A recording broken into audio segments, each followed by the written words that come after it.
as we move into a season of gil making mattering in Final Fantasy XIV, more so than it has in the past, I think there's many new players that not only want all the cosmetics and the hairstyles and all the things that they have ever wanted, they're wanting to gear up alts, they're wanting to power level crafters, but we now have 25 and 50 million gil mounts, and they're expensive. It's a lot of gil to come up with, and when you pile that on top of wanting to buy a crafted set for an alt or anything like that, you can very, very quickly need 100, 200, 300 million, which is a big enough number that while it is not infinite, and we have not yet made an infinite need for gil in Final Fantasy XIV, it's a large enough number that the grind is long enough that the best advice is to get started and not worry about the end, and you'll get there eventually.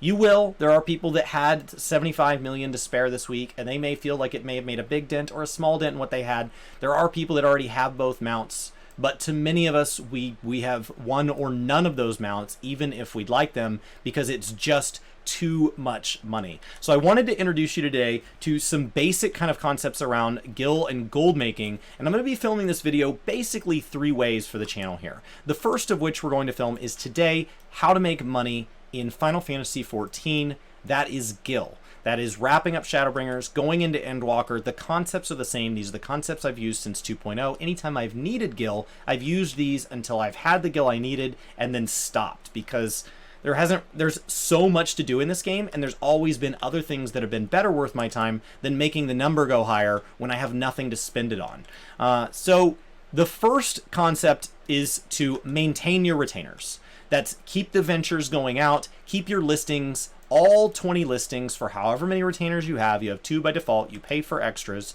and you want to keep those up to date. Prices, the listings never expire, and so if somebody undercuts you the moment after you list, you're now not the lowest price, and it'll stay that way. If their listing never sells, if it finally, months later, somebody comes along and buys whatever obscure item you've listed, they won't pick yours. So you want to check those oftentimes once a week or so, just to make sure I've gotten all the prices updated. I don't go in and use adjust price. I actually pull it all into my inventory, and then I end up going ahead and relisting everything. So maintain your retainers. Keep your retainers constantly working for you, constantly going out on ventures, constantly keeping your listings as active as possible. The second thing is to know what your options are to make money, okay? And so just know what the options are. And so I'm going to go through some of the basic options in Final Fantasy terms. In the other videos, I'll go through them in other terms. And we're going to start from the easiest, lowest difficulty to kind of make money at, lowest risk, and we're going to move more advanced as I go through these. And there is a difference here in how much money you make versus how much profit you make.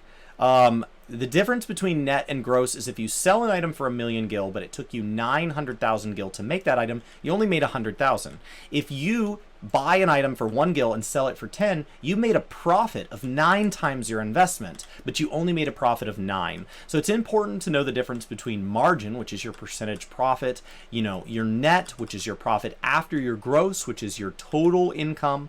And it's important to know these terms. These are terms probably thrown around in your economics class growing up, maybe in middle school or high school, and you never had an application for it, and it becomes important in video games when we start to talk about wanting to make money. There are aspects of making money in video games that absolutely overlap with the way things work in real life, and there are aspects that don't, and there are pros and cons to both sides of that.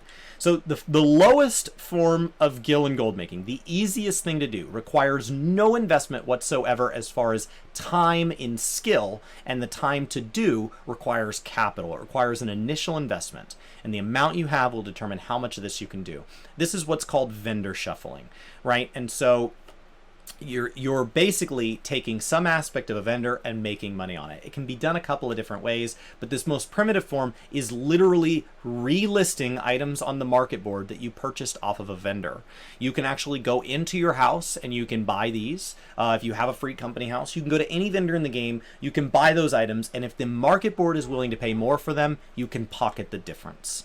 Now, in tooltips inside game, you can actually mouse over and it will tell you the shop selling price. That tells you whether or not there is a shop that sells this. Sometimes it says restricted, which means there's caveats. That's your asterisk sign.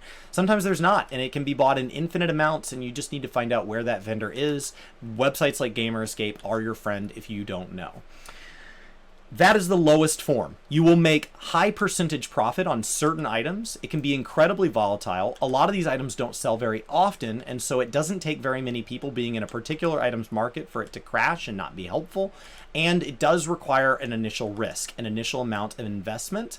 But it takes no effort. You don't have to level crafting or gathering. You don't have to go do any battle content. You don't have to play the game. You walk to a vendor, you talk to him, you walk to your retainer, you list your item, and you're done. That's the entire thing. Now, the next thing we're going to move into is gathering. This is literally your hourly job. This is the minimum wage work of Eorzea.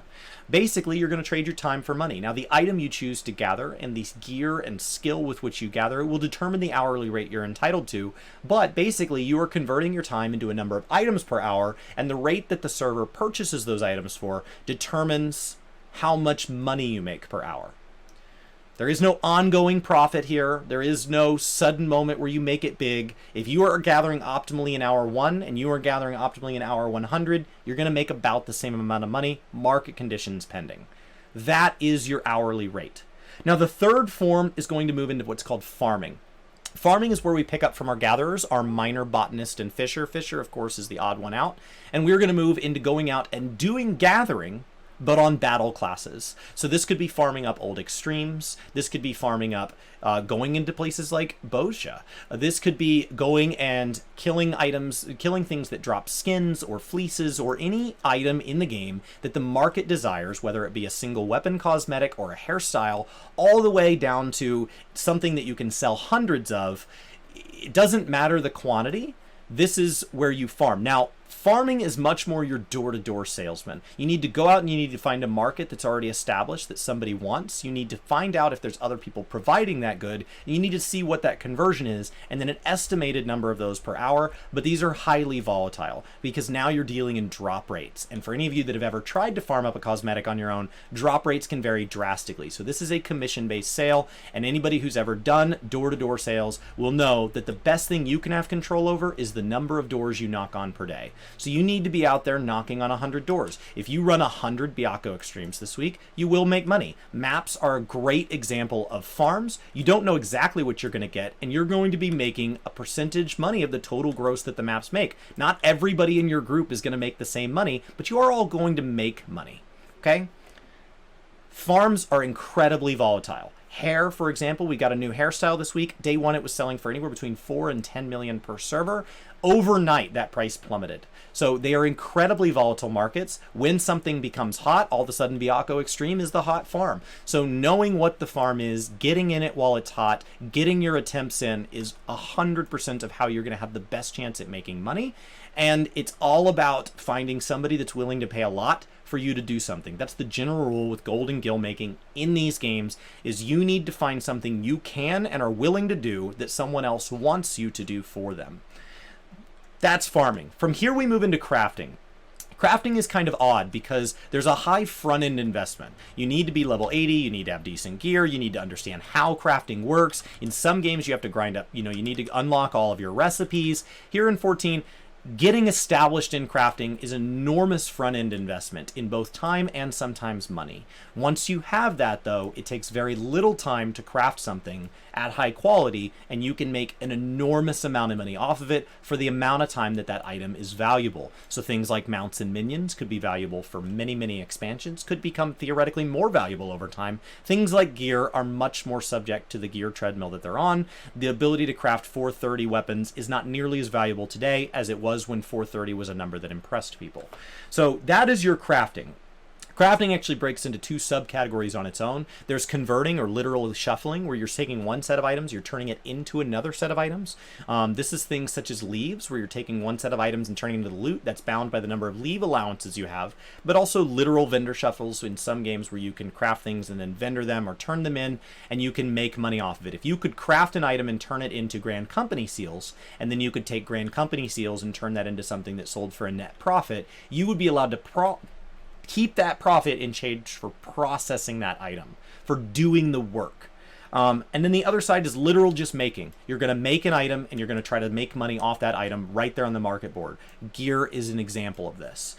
The last category is where we've gotten into the most complex to understand, the most complex to be good at, and this is selling actual services. Everything from decorating houses to selling raid clears. This is an area that has the highest profit margin available. It usually requires high amounts of skill in something because you are usually able to do something that literally the number of people that can do it, much less are willing to do it, is very small. The amount that people that want it and are willing to pay for it is very high. This is also an area where you very quickly come into terms of service issues. People who actually log into accounts and clear the Savage for you, this is a problem. And so understanding each of these categories, understanding when something changes. Right now, Byakko Extreme and Hades Extreme, they've become profitable because of a change in the way the patch works. They've become profitable because desynthesize some of those items, crafted weapons, suddenly has more value than it did then, and there's a spike in the profit. Understanding your market, understanding your server, who you're competing against, your time slot, and how to make money. It is a lot to learn, but these are the basics of gold making and in any game, and these are in kind of 14 terms, so that if you want to go Google any of these, if any of these jump out, these are the types of ways you can make money in Final Fantasy XIV, and with any one of these, given some amount of time and initial investment, you can absolutely make it past your 75 million. So hopefully this gets you guys started on making Gil, and welcome here to my channel, where all I do is talk about gaming, kinda.